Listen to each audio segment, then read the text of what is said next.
छात्रों, इस YouTube channel में आप सभी का स्वागत है। जैसा कि आप सभी को पता है कि ये ज़माना जो है सोशल मीडिया का है और इस सोशल मीडिया में हम आपके लिए एक नई तकनीक लेकर आए हैं और उसी तकनीक के माध्यम से हम पढ़ाना शुरुआत करते हैं। तो अब मैं सबसे पहले आपको शुरुआत में बताऊंगा 12th क्लास 12th जियोग्राफी। अब इस जियोग्राफी के अंदर अपन देखते हैं तो अपन को लगता है कि वास्तव में छात्र जो है कभी कभी ऐसे मायूस हो जाते हैं और उनसे पता चलता है कि हमें करना क्या है। बिल्कुल सरल सब्जेक्ट है, सरल सब्जेक्ट के साथ साथ अपन को तैयारी उसी हिसाब से करनी है कि अब कम समय के अंदर अपन नंबर कितने अच्छे लेकर आ सकते हैं। तो सबसे पहले अगर अपन देखते हैं तो इसके लिए चलते हैं। यहाँ पर जो अपन को बात पहले करनी है, अपन को 100 नंबर का टारगेट लेकर चलना है।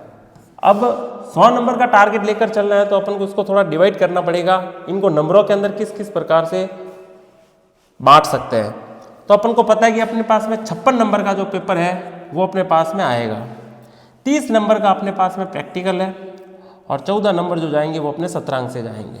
अपन को फोकस इन 56 नंबर पर करना है कि हमारे 56 नंबर किस प्रकार से कॉपी के अंदर लेकर अपन आ सकते हैं।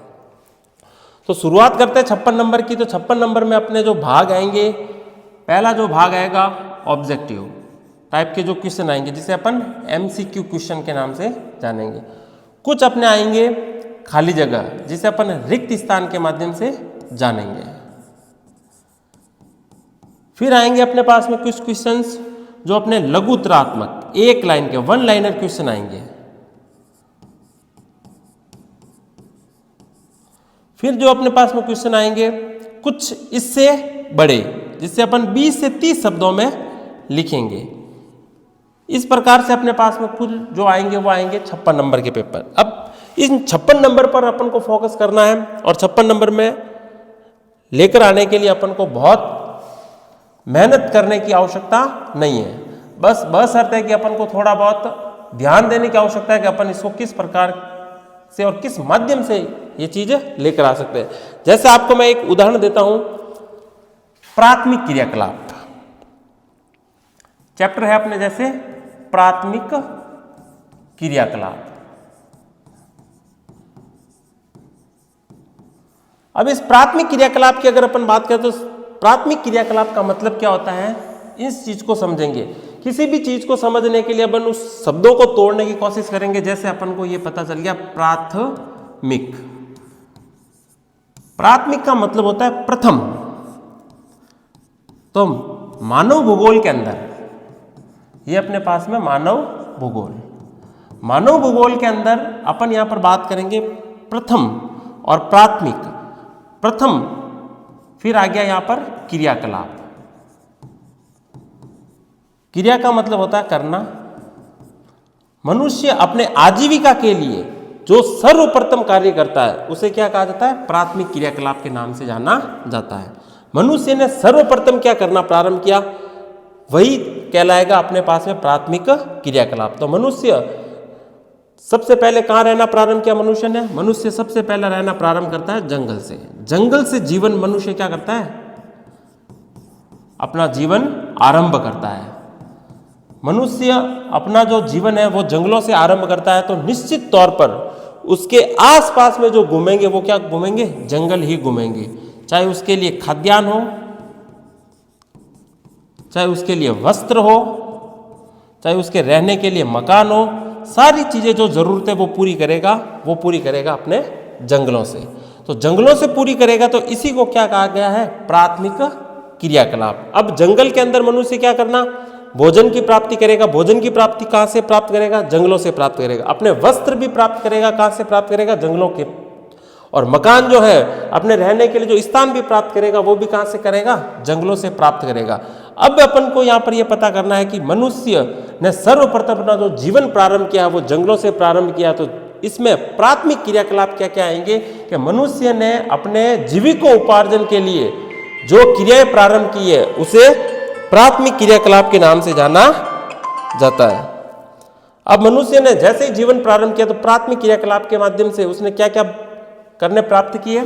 सबसे पहले जो आएगा वो आएगा आखेट। क्या आएगा? आखेट। आखेट का मतलब ये होता है शिकार करना। आखेट का मतलब शिकार। मनुष्य अभी जंगल में जा रहा है, आखेट, आखेट से फिर आएगा उसने मछली पकड़ना।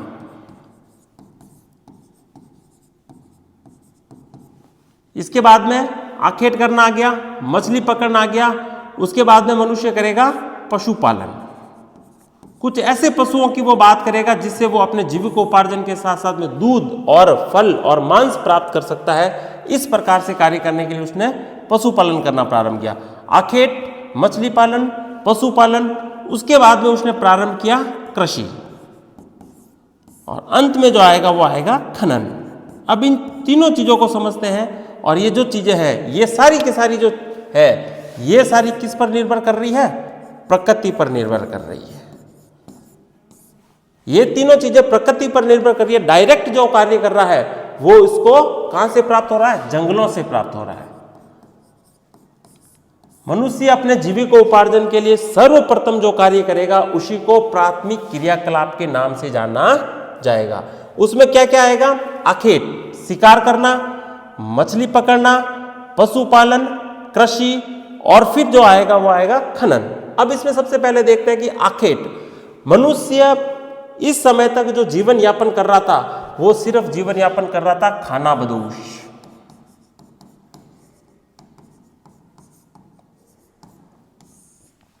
खानाबदोश का मतलब ये होता है मनुष्य सर्वप्रथम जो कार्य करना प्रारंभ किया उसने सिर्फ और सिर्फ अपने लिए जो कार्य किया वो कार्य किया उदर पूर्ति के लिए, अपने भोजन प्राप्ति करने के लिए ही वो जो कार्य करेगा उसे खानाबदोश के नाम से जाना जाएगा। तो सबसे पहले मनुष्य ने अपनी पेट भरने के लिए, मनुष्य ने अपने भोजन प्राप्ति के लिए जो कार्य किया उसी को आखेट के नाम से जाना जाता है। फिर धीरे धीरे मनुष्य ने मछली पालना या मछली पकड़ना कार्य किया। जैसे जैसे मनुष्य ने ये कार्य करते गए तब उसके मन में आया कि कुछ ऐसे पशुओं को पाला जाए जिससे अपने जीविकोपार्जन करने में आसानी प्राप्त हो सके। तब मनुष्य ने कुछ ऐसे जानवरों को पालना प्रारंभ किया, उसी को क्या कहा गया? पशुपालन के नाम से जाना गया।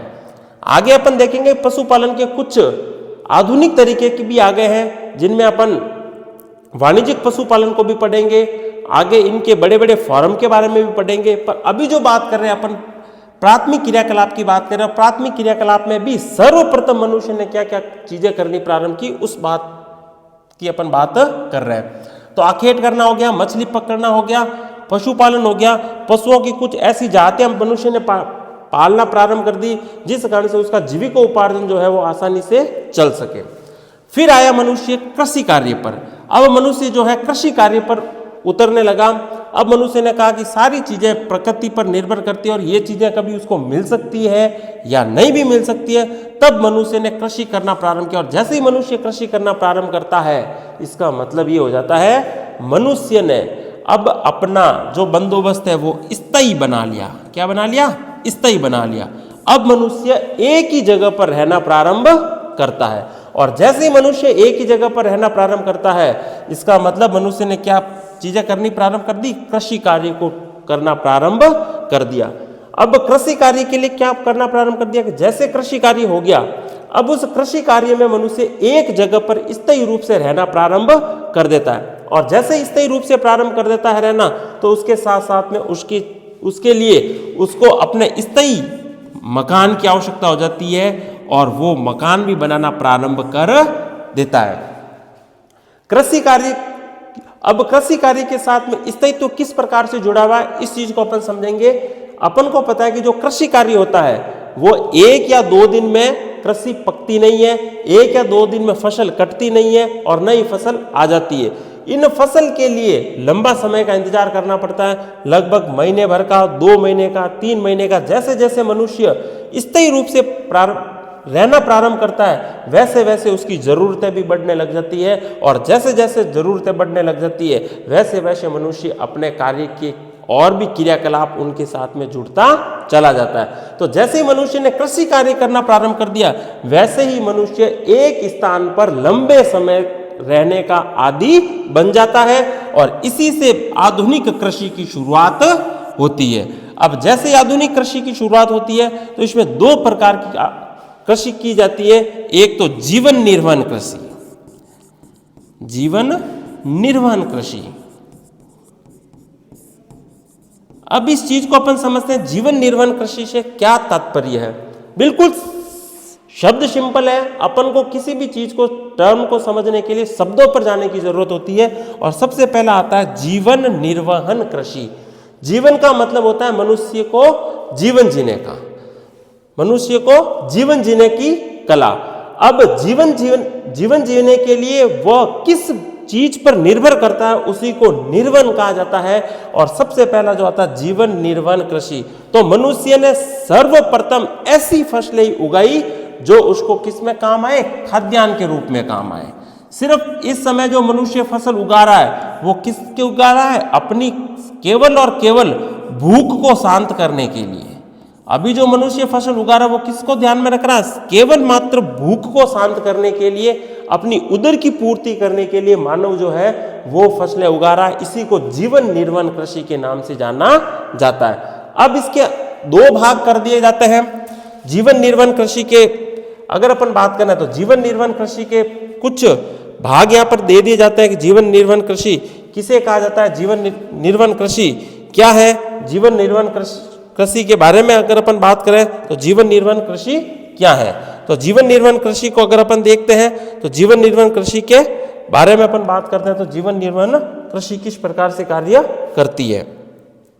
तो जीवन निर्वहन कृषि अगर अपन बात करें तो जीवन निर्वहन कृषि का मतलब ये होता है कि मनुष्य अपने जीविकोपार्जन के लिए जो फसल काम में लेता है उसी को जीवन निर्वहन कृषि कहा जाता है। इसके आगे चलकर दो भाग हो जाते हैं जिन्हें एक तो कहा जाता है चावल प्रधान कृषि।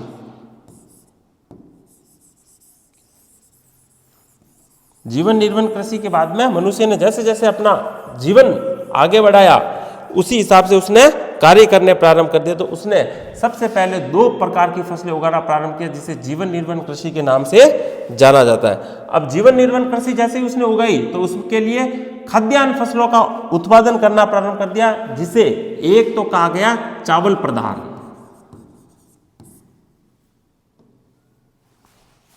क्या कहा गया, चावल प्रधान कृषि।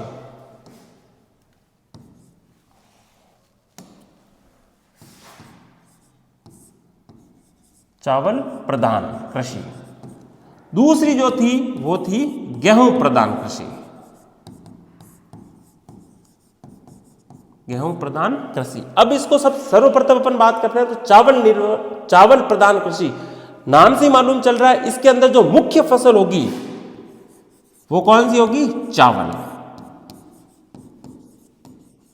और दूसरी गेहूं प्रधान फसल होगी तो उसके लिए मुख्य फसल कौन सी होगी, गेहूं। तो दो प्रकार की इसमें यहां पर फसल आ जाती है। मुख्य फसल जिसमें चावल होता है वो चावल प्रधान कृषि, जिसमें गेहूं होता है गेहूं प्रधान कृषि। ये कौन से भाग पढ़ रहे हैं अपन, जीवन निर्वहन कृषि के भाग पढ़ रहे हैं जिसके अंदर दो प्रकार की फसलें ली जाती है, चावल प्रधान कृषि और गेहूं प्रधान कृषि। मुख्य फसल चावल, मुख्य फसल गेहूं। इस प्रकार से जीवन निर्वहन कृषि मनुष्य यहां पर प्रारंभ कर देता है। अब यहां पर इस समय तक मनुष्य ने किसी भी प्रकार का कोई भी खेती के अंदर तकनीक प्रयोग नहीं की है। तकनीक का अभाव, तकनीक का अभाव। इस समय तक मानव ने आधुनिक कृषि के बारे में पढ़ना प्रारंभ नहीं किया, मनुष्य ने आधुनिक कृषि कार्य करना प्रारंभ नहीं किया।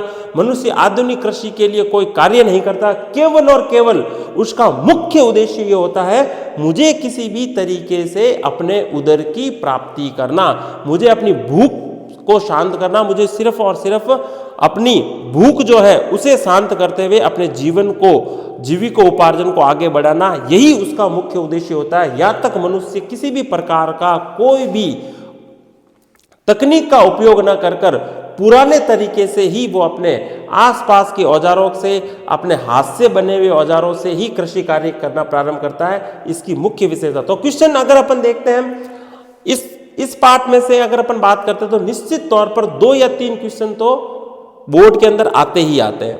अब यहां पर जो क्वेश्चन बनेगा वह किस प्रकार से बनेगा, जीवन निर्वहन कृषि से आप क्या समझते हैं, तथा जीवन निर्वहन कृषि की विशेषता बताइए। पहला क्वेश्चन ये बन गया। दूसरा क्वेश्चन ये बनेगा, जीवन निर्वहन कृषि को समझाते हुए किसी एक कृषि का अपने शब्दों में वर्णन कीजिए।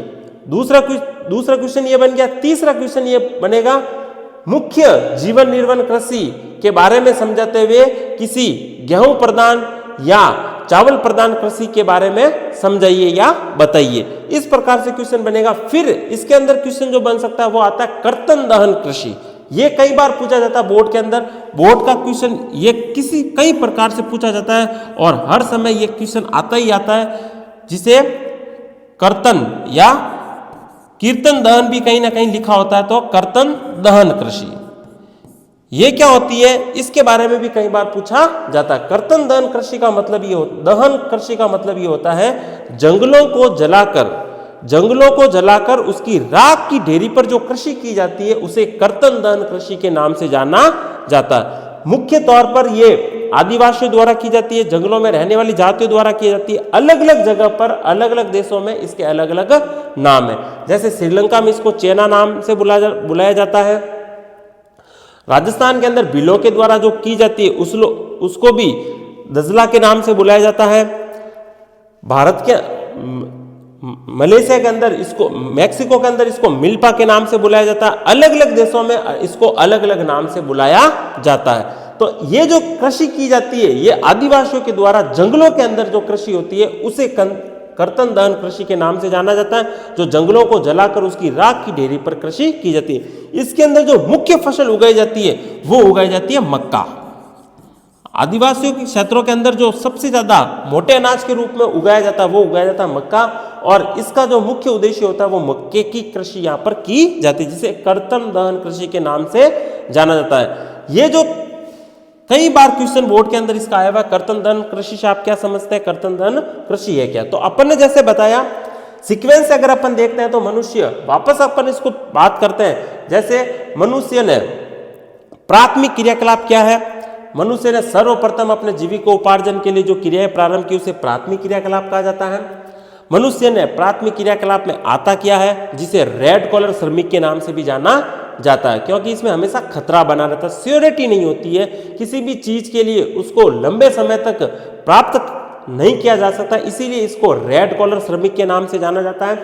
और ये जो चीज आती है, सबसे पहले आखेट करना, शिकार करना, मछली पकड़ना, पशुपालन, कृषि और खनन, ये सारी जो चीजें हैं ये प्राथमिक क्रियाकलाप के अंतर्गत आती है। अब इस प्राथमिक क्रियाकलाप के अंतर्गत आती है तो अपन ने प्राथमिक क्रियाकलाप के फिर कुछ भाग देखे थे। कौन कौन से ऐसे भाग है जहां पर मनुष्य इन चीजों को लेकर कार्य करता है। तब अपन ने देखा था कि इसके लिए सबसे मुख्य तौर पर जो फसल आती है उसे जीवन निर्वहन कृषि के नाम से जाना जाता है। जीवन निर्वहन कृषि के लिए दो फसलें आती है, चावल प्रधान कृषि और गेहूं प्रधान कृषि, जिसके अंदर चावल महत्वपूर्ण उगाया जाता है। मुख्य फसल चावल होती है उसे चावल प्रधान कृषि, जिसके अंदर गेहूं प्रधान होता है उसे गेहूं प्रधान कृषि के नाम से जाना जाता है। इसके अंदर जैसे मैंने आपको बताया था कि तकनीक का बिल्कुल अभाव होता है। ये जो कृषि की गई थी इसमें किसी भी प्रकार की कोई भी आधुनिक कृषि का अभाव रहता है, आधुनिक तकनीक का अभाव रहता है। ये पुरानी तरीके से की जाती है। जैसे कर्तन दहन कृषि का मतलब मैंने बताया था कि जैसे जिस प्रकार से राख की ढेरी पर जो कृषि की जाती है उसे कर्तन दहन कृषि के नाम से जाना जाता है। और गेहूं प्रधान कृषि, चावल प्रधान कृषि और जीवन निर्वहन कृषि, ये तीनों ही एक तरीके के भाग है। अब इसकी बात करें तो तकनीक का अभाव रहता है, विशेषताएं जो आती है उसमें आती है पहला तो तकनीक का अभाव, दूसरा पुराने जो इनके मुख्य औजार होते हैं, जैसे परंपरागत औजारों से यह कृषि की जाती है। कुदाली, फावड़ा, हसिया, इसके मुख्य औजारों से यह कृषि की जाती है। ये जो इसकी दूसरी विशेषता। तीसरी विशेषता इसकी ये हो गई, ये छोटे क्षेत्रों के अंदर कृषि की जाती है। इनके लिए जैसे बड़े बड़े आधुनिक तरीके के जो फॉर्म होते हैं उन फॉर्मों में ये कृषि नहीं होती, छोटे क्षेत्रों में की जाती है। पहाड़ी और ढालनुमा क्षेत्रों में ये कृषि की जाती है, जिस कारण से इस कृषि का जो क्षेत्र होता है और जो क्षेत्र का जो कार्य होता है वो बहुत छोटा क्षेत्र होता है, जिसके अंदर या तो अपन देख सकते हैं 1 एकड़ से लगाकर 2 एकड़ से भी कम क्षेत्र के अंदर ये कृषि की जाती है।